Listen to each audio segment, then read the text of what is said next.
know about Cuba? What do you know about Cubans? And what do you know about Cuban Americans? Today we're going to explore all of these questions. We have a very special treat for you planned today on this episode of Jiveworld Chats. We've invited visual artist Edel Rodríguez to come and chat about his experience growing up between Cuba and the United States, his experience learning English as a child, and his new graphic memoir, Worm, which tackles both of these topics and so much more. Watch till the end and you'll learn more about Cuba from his personal story than you might have learned in school. Cool. Well, Edel, thanks so much for coming on. How are you doing today? Good. Thanks for having me. Yeah. So for our viewers, can you just tell us a bit about yourself, your background, like the focuses of your work, whatever you feel like we should know about you? Well, I'm a visual artist and now an author of books. And I studied art and painting at Pratt Institute in Brooklyn, and I was an art director at Time magazine for about 13 years. And since I left, I've mostly just been doing work, painting, illustration in my studio. I was born in Cuba in 1971, and I left in 1980 during the Mariel boatlift, and grew up most of my teenage years in Miami. I see, yeah. And so you actually mentioned you're an author now. You have your graphic memoir Worm coming out in just about a week, I think, the 7th. So tell us a bit about the new release and the experience of becoming an author now. I've had this book in mind for about 10 years. I had been doing other books, like picture books for children, and every time I spoke to my editors and they began to talk to me about where I was from, and I started telling my story, they were like, "This is a book. You have to write the book." This is a book. But it's one of those things where it sounds like quick and easy, but putting your entire life into a book and writing your family's story of coming to America, it always felt like it was a lot of responsibility. Mm-hmm. So I spent many years interviewing family members. My parents, my sister, me, I didn't interview myself. Interviewing yourself. but tying the information that I knew and then what they provided into narrative. The book is big. It's, like 3 okay. Yeah, can we see the cover real quick? It's such an eye-catching cover. I really love it. Is that taken from a childhood picture of you and you rendered it into? Yeah. So This is from a photograph of me wearing the Cuban uniform that they give to, they would call us pioneers for the revolution. And then just juxtaposed with this word worm, which is the insult that they would call people that wanted to leave the country. They would call us all worms. Because what's the term in Spanish for people watching? Gusano. In Spanish is gusano. So it has more punch in Spanish. Worm sounds like a bit weird in English. Yeah. But I think putting the word in English kind of represents your kind of your two worms. I think we might do it. It might get picked up in France. It's being talked about, and then in France the word is ver, which is BER, is to see in Spanish. So it always kind of changes a little bit. And then the book is, 300 pages basically about my childhood in Cuba, coming to America in graphic novel form. From the word memoir, I thought it was just a kind of a telling of your personal experience. I didn't know that it was also a compilation of your whole family's experience. That's a really interesting. Yeah, I mean, when you're a refugee, when you come to a new country, your family stories become your story. It's sort of people, they sit around the living room and start talking about all the things they went through to leave and get out. I had my memories of all the events and all the things that happened, but there were a lot of things that were hidden from me because I was basically an 8-year-old and they weren't telling me things. So I wanted to kind of go back and find out, what are the things that you didn't tell me? What are the things you talked about before we left? What were the decisions? I'm now an adult with my own kids. So I'm much more interested in finding out what are the kind of conversations that parents have when deciding whether or not to escape a country, and how to do it, the sort of the details and logistics of all of that. I was told I was going to go on a vacation to the United States. Oh my Lord. To see my. There's a lot of shielding that they have to do to make it. Yeah, a lot of all of that, and also a lot of the shielding in Cuba was because they didn't want me and my sister to basically give up all the information to go to school and start telling our teachers we're leaving the country. Yeah, no. And when you do that, then they would send like government squads to your house to beat you up and give you like a final goodbye kind of thing. So it was a very secret vacation thing. Yeah. So there was a lot of feeling a bit lost as to what was going on, because I'm like, I'm going to go see my cousin on vacation. Why are we in this detention camp? I see. So yeah, as a child, you grew up first in Cuba and then you came to the US. How old were you again? Like 8 or 9? Yeah, I was 8 when I arrived here. Right. Yeah. So then did you face any like initial shock after the initial like arrival, you know, did you face any shocks, whether that be like cultural or linguistic? Like were there any moments where you just thought for real, like, you know, what is this place? Where am I? Yeah, it was a very big change, very big shock, because culturally and visually there's such different countries. So you know, in Cuba, or at least where I grew up in Cuba, it was very like dirty. Like the town was a sugarcane farmer's town with lots of tractors and horses and all this kind of stuff. And then when I arrived in Miami, it's super clean, very modern, brand new cars. So that was visually different. But then also, there weren't that many Spanish speakers in Miami at that time in 1980, other than my uncle and close family. But there were times where you just show up to a place and it was all English. And most of the students that I went to school with were American. They spoke English, and I had to just figure out a way to communicate with them. Yeah, that's interesting now, because I've told you previously, I'm also from Florida, and I know that now if you go to Miami, if you go to a restaurant, they speak to you first in Spanish, and then if you don't speak Spanish, they'll switch to English. So it's interesting how Latino Miami has become in such a short time, and how that's like for your experience, it was so different. Yeah, and in one strange way that I found of communicating, and it ties into what I do now, is I would draw pictures for people in school. You know, and I arrived here in 3rd grade. And I didn't know how to say water, or how to say, how can I go to the bathroom or something. So I would draw pictures. And then that led to me getting attention for drawing, which kind of led me in that direction. So that, you know, once you start looking back on your life, you see how everything sort of ties together. Yeah, and that's interesting that, you know, if you didn't have the words, you were just, you know, called to the visual medium first. I'm sure that speaks to a lot of artists who have had the same experiences, you know, between cultures and languages. Yep.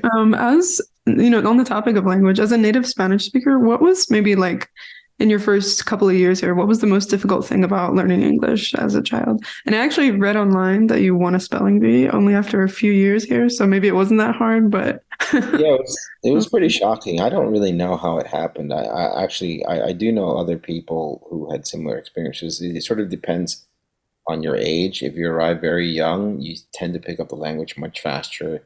My sister was 15 when we arrived, and she had a more difficult time. I ended up I was always pretty good in school, and I you know, I wanted to get good grades, and I didn't want to upset my parents, so I paid attention a lot in school. And one of the things that I remember doing was, whenever I would look at the vocabulary list, I would just remember all the words phonetically as a Spanish speaker. So I would just like record it in my head. It would say restaurant, and I would just go restaurant, you know, and I would read it in Spanish. Every American word on that list, I would just read it. And Spanish is so easy to spell, because if you just to pronounce, it's spelled exactly as it sounds. Yeah, it's the same as it sounds. So I just treated English almost as Spanish, and that allowed me to basically beat out all the American kids at the spelling bee.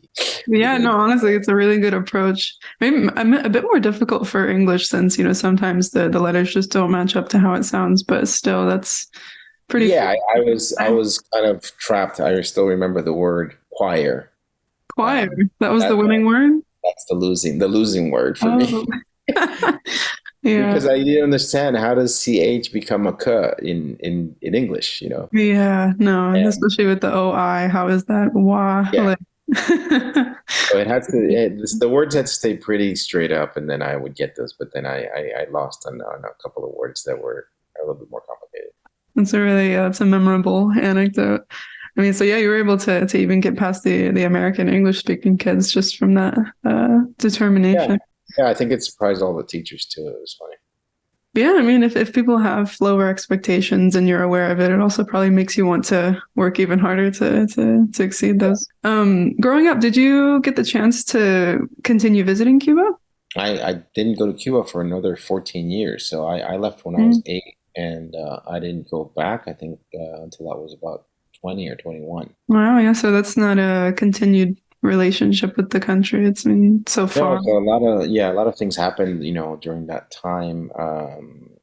People passed away, but a lot stayed the same. And you'd be surprised how many people stay in the same town in Cuba. They don't move, and so when I went back, all of my friends were still there. I Wow. just they had aged a lot in that time because working in a farm town in Cuba is very difficult, and the country had changed a lot. There were, I think you have memories of where you grew up, and then when you go back 14 years later, everything is sort of distorted.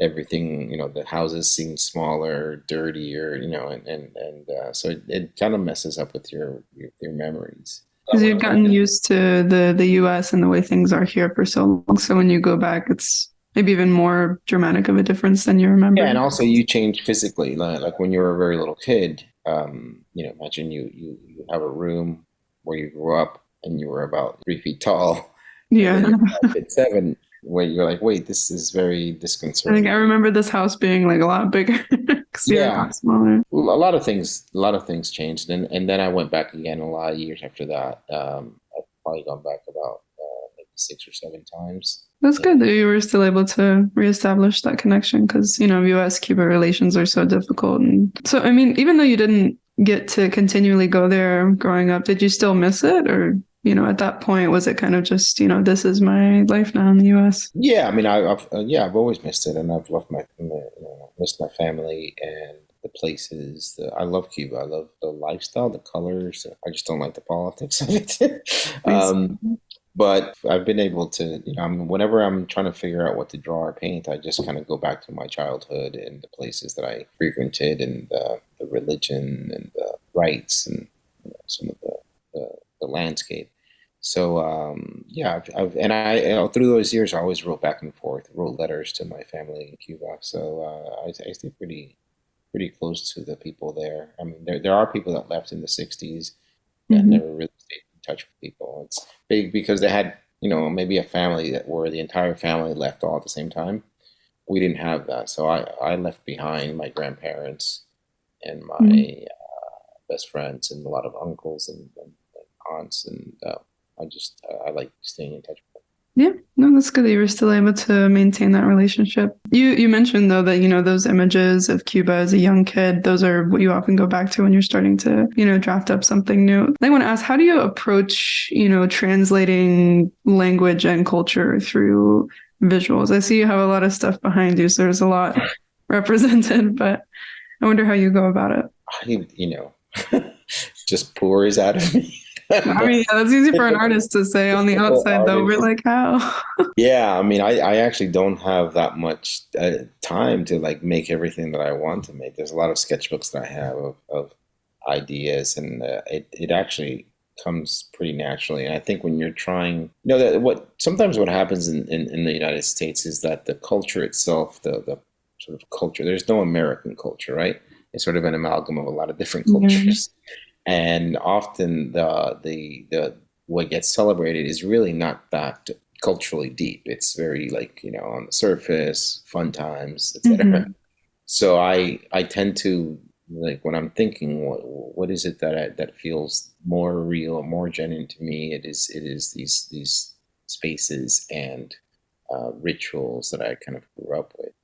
So there's always these weird hints of all of that stuff in some of my work. I mean, like this painting right here, right there.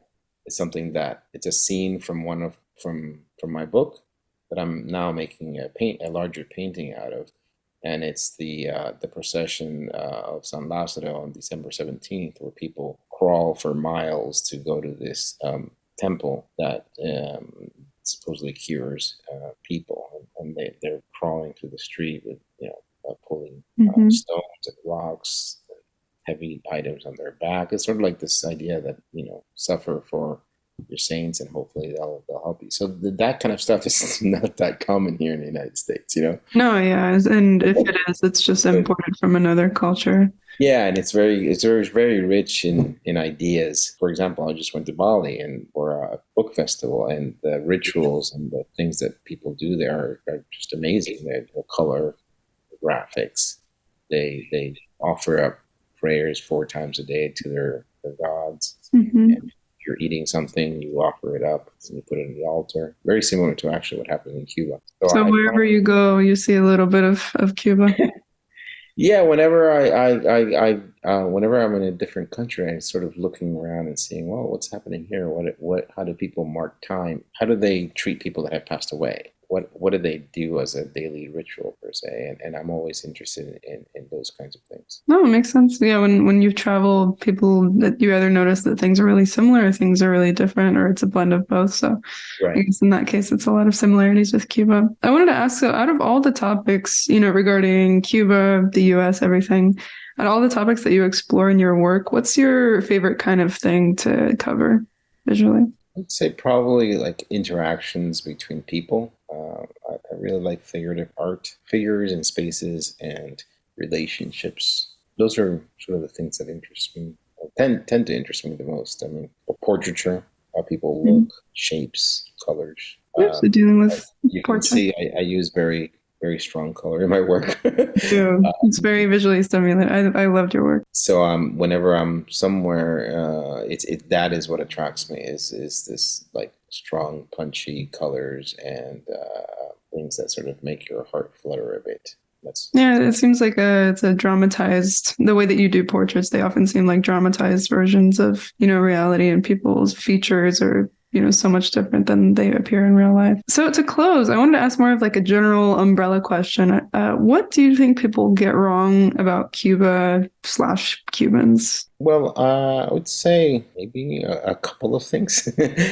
There's a perception that Cuban Americans are politically very, on the right-wing spectrum when they're actually not. They're actually much more complicated politically if you actually start talking to them. And I'd say the other thing is this, sometimes a perception in this country that the people that left Cuba are very well off or were very well off. And that is why they left, because they were so rich in Cuba that they all their money was taken away, and then they came to America.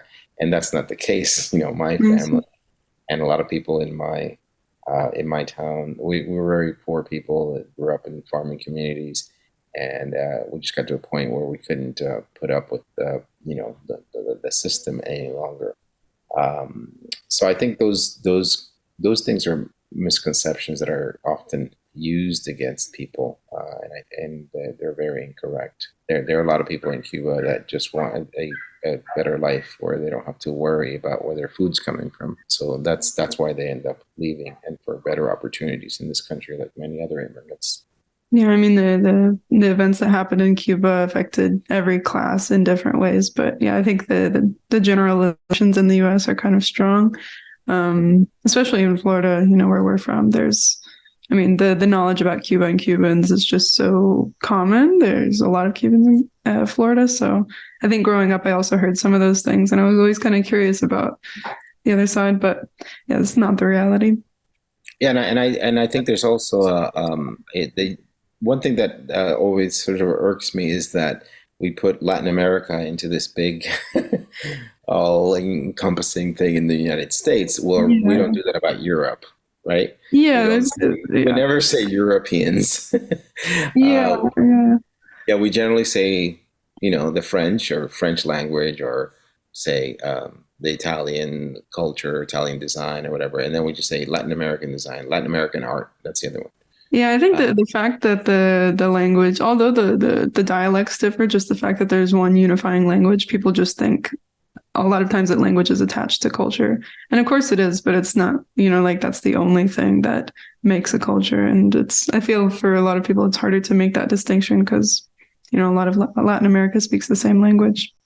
Yeah, but we don't do that about English, So we have we have Canada, United States, Britain, and Australia, and we don't put them into a group. We say Australians or the British. So I'd like to get to a point where we can say Colombians and Mexicans, and speak about people in that way, because I think it's actually more accurate and more respectful of those cultures and countries. So.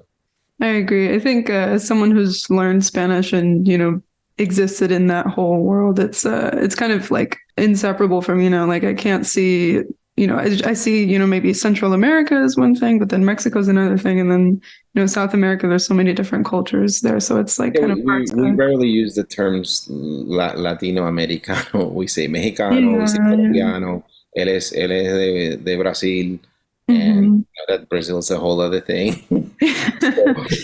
so it's so much diversity, and I think we should get used to in this country to start addressing people as the places they're from more specifically rather than generally. I agree. That's an interesting perspective that I think, I don't hear enough. I think a lot of people are just struggling to get, Latino representation in general, and then, from there go somewhere. But yeah, this country is just, it's so large. So it's going to maybe take us some time to get used to that in general. But yeah, thanks so much for coming on our channel today and talking to us a bit about your background and your work that you do. I just want to remind people watching that Edel does have his new book coming out on the 7th. So if this video is out by then, if it's not, go take a look. And yeah, did you have any closing thoughts about your book? Anything else you wanted to say? No, I mean, I'm just looking forward to my story being out there, and it's already getting a lot of nice feedback from various places, which is good to hear. It's good to hear. When you're working on a book, you have no idea how it's going to be. Yeah, I'm sure it's very nerve-wracking. Yeah, congratulations. When it first started landing on people's desks, I was like, oh, okay, they get it. So I think it's mostly that people understand it, and it's gotten really great feedback so far. So amazing! I'm so glad to hear. Well, yeah, thanks so much for coming on, and see you guys next time.